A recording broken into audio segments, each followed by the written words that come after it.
Long term investment ठीक है यार, फ्यूचर में बहुत पैसे मिल जाएंगे, बट आज का भी तो कुछ देखना ना भाई। अपनी इन्वेस्टमेंट से इनकम कैसे कमाऊं? डिविडेंड से? वेल, आज आपको वही बताने वाला हूं कि हाईएस्ट पेइंग डिविडेंड स्टॉक्स कौन से हैं। आ जाओ।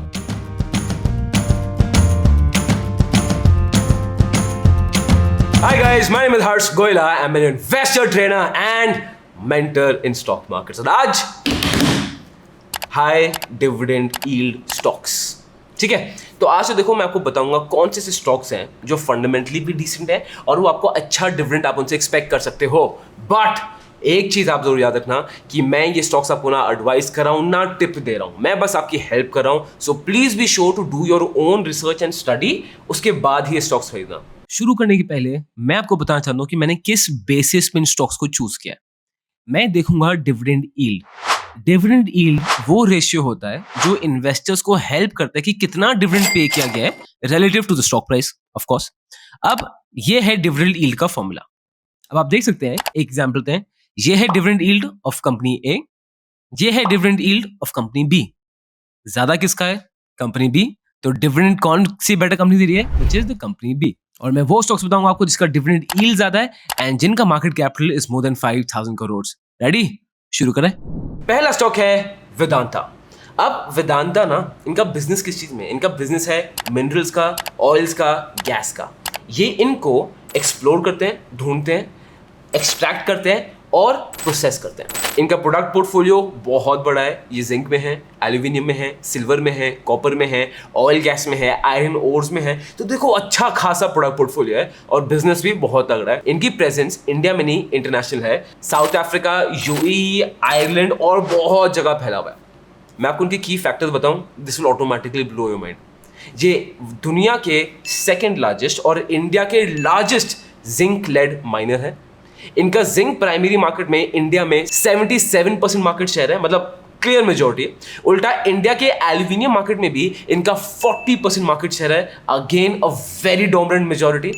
इसके बाद ये इंडिया के प्राइवेट सेक्टर में लार्जेस्ट क्रूड ऑयल प्रोड्यूसर है। सो यार ओवरऑल तो देखो इस कंपनी बहुत स्ट्रॉन्ग। और इससे भी स्ट्रॉन्ग चीज बताऊं कि क्या है? इनका एबिटा भी बढ़ता ही जा रहा है, विच इज फैंटास्टिक।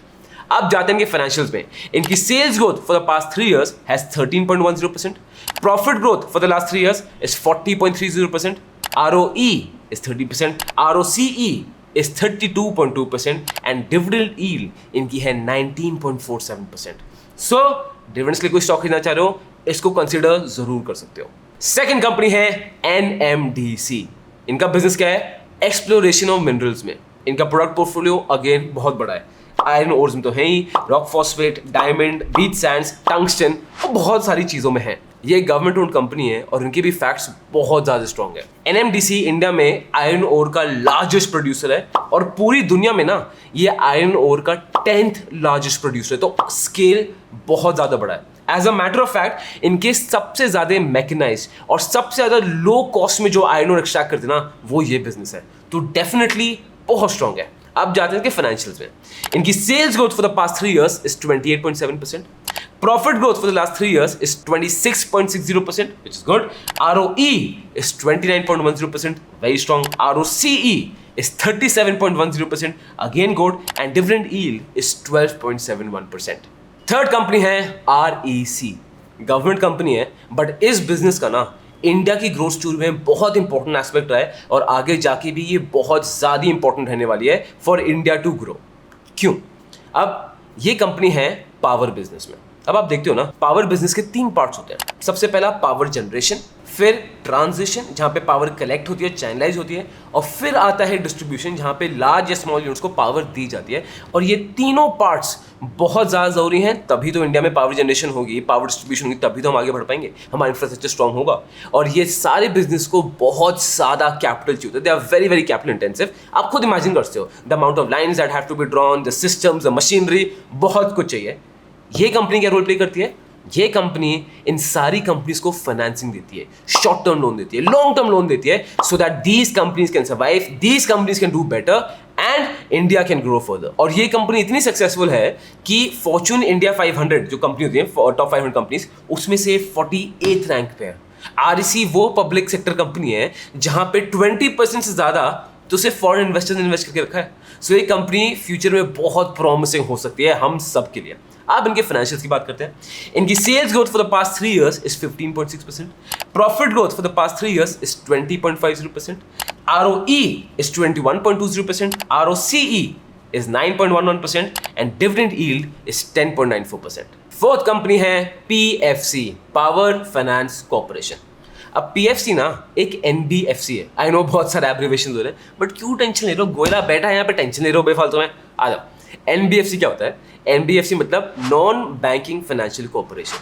अब NBFC और बैंक में डिफरेंस क्या होता है? मेजर डिफरेंस ये होता है कि दोनों फाइनेंसिंग प्रोवाइड करते हैं, दोनों लोन्स भी प्रोवाइड कर सकते हैं, बट बैंक आपसे डिपॉजिट ले सकता है, बट NBFC वो नहीं कर सकता। तो RBI के अंडर कुछ रूल्स हैं बैंकिंग के लिए, कुछ रूल्स हैं NBFC के लिए, और PFC एक NBFC है अंडर द इंफ्रास्ट्रक्चर सेक्टर। इन कंपनीज को ये फाइनेंसिंग देती है। अब again I don't need tell you, ये बहुत इंपॉर्टेंट है for our country to move forward, infrastructure बढ़ाने के लिए। इनके प्रोडक्ट्स क्या क्या हैं? एक तो हो गए fund based products, project term loans, ठीक है। फिर जो इक्विपमेंट मैन्युफैक्चरर्स हैं उनको शॉर्ट टर्म लोन देते हैं, लॉन्ग टर्म लोन देते हैं, इनकी लीज फाइनेंसिंग होती है विच इज क्रूशियल। और इनकी सेकंड कैटेगरी ऑफ प्रोडक्ट्स हैं नॉन फंड बेस्ड प्रोडक्ट्स। अब बहुत बार ना बड़े बड़े बिजनेस में पेमेंट्स का बहुत पंगा होता है, डेफर्ड पेमेंट्स होती हैं, कोई पेमेंट बाद में दे रहा है, कोई पहले दे रहा है, गैप्स होते हैं। उन गैप्स को PFC फुलफिल करती है। कैसे? लेटर ऑफ रिकमेंडेशन देगी, डेफर्ड पेमेंट गारंटी देगी, इन सब तरीकों से इन कंपनीज की हेल्प की जाती है। और PFC बहुत क्रूशियल है उन कंपनीज की एग्जिस्टेंस के लिए भी। And to top it off, इस कंपनी ने 300 मिलियन के बॉन्ड्स इशू किए हैं इन द यूरोपियन मार्केट्स। तो यूरोपियन मार्केट्स की भी लाइमलाइट में आएंगे, and which I am sure इनको उससे अपॉर्चुनिटीज मिलेंगी ही मिलेंगी।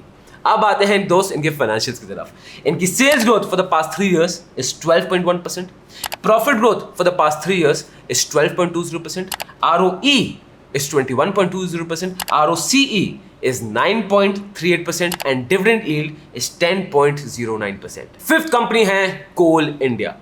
अब आई थिंक ये नाम से काफ़ी आप आइडिया लगा सकते हो कोल इंडिया क्या करती है। कोल इंडिया कोल की माइनिंग करती है, प्रोडक्शन करती है, इनके वॉशरीज भी हैं। अब इतना इंपॉर्टेंट क्यों है? कोल ना 55% कमर्शियल एनर्जी जो आती है ना उसका सोर्स कोल है। As a matter of fact अगर कोल में शॉर्टेज आ जाए ना तो power industry, cement industry, steel industry, इन सब की हालत बहुत ज़्यादा खराब हो जाती है। अभी रिसेंटली आप देखोगे सीमेंट इंडस्ट्री को इतने इश्यूज क्यों आ रहे थे? उनकी ऑपरेटिंग प्रॉफिट मार्जिन कम हुए, वाई? बिकॉज कोल और पेटकोक की प्राइसें बढ़ गई थी। तो that is why coal industry बहुत ज़रूरी है। As a matter of fact India ना वर्ल्ड का सेकेंड लार्जेस्ट कोल प्रोड्यूसर है, एंड कोल इंडिया दुनिया का लार्जेस्ट कोल प्रोड्यूसर है। So very important and a very dominant figure. अब जाते हैं इनके फाइनेंशियल्स में। इनकी sales growth for the past 3 years is 3.28%. Profit growth for the past 3 years is negative, which is minus 0.18%. ROE is 43.6%. ROCE is 54.30%. And dividend yield is 7.83%. अब आप बोलोगे यार हर्ष ये ठीक है, बट मुझे डिविडेंड नहीं, मुझे बस अच्छे स्टॉक्स चूज करने जाना है, मुझे डिविडेंड से मतलब नहीं है। तो दोस्त आपकी वीडियो ये है, मैंने बताया how to choose good quality stocks. Be sure to check it out. Investment in securities market are subject to market risk. Read all the related documents carefully before investing.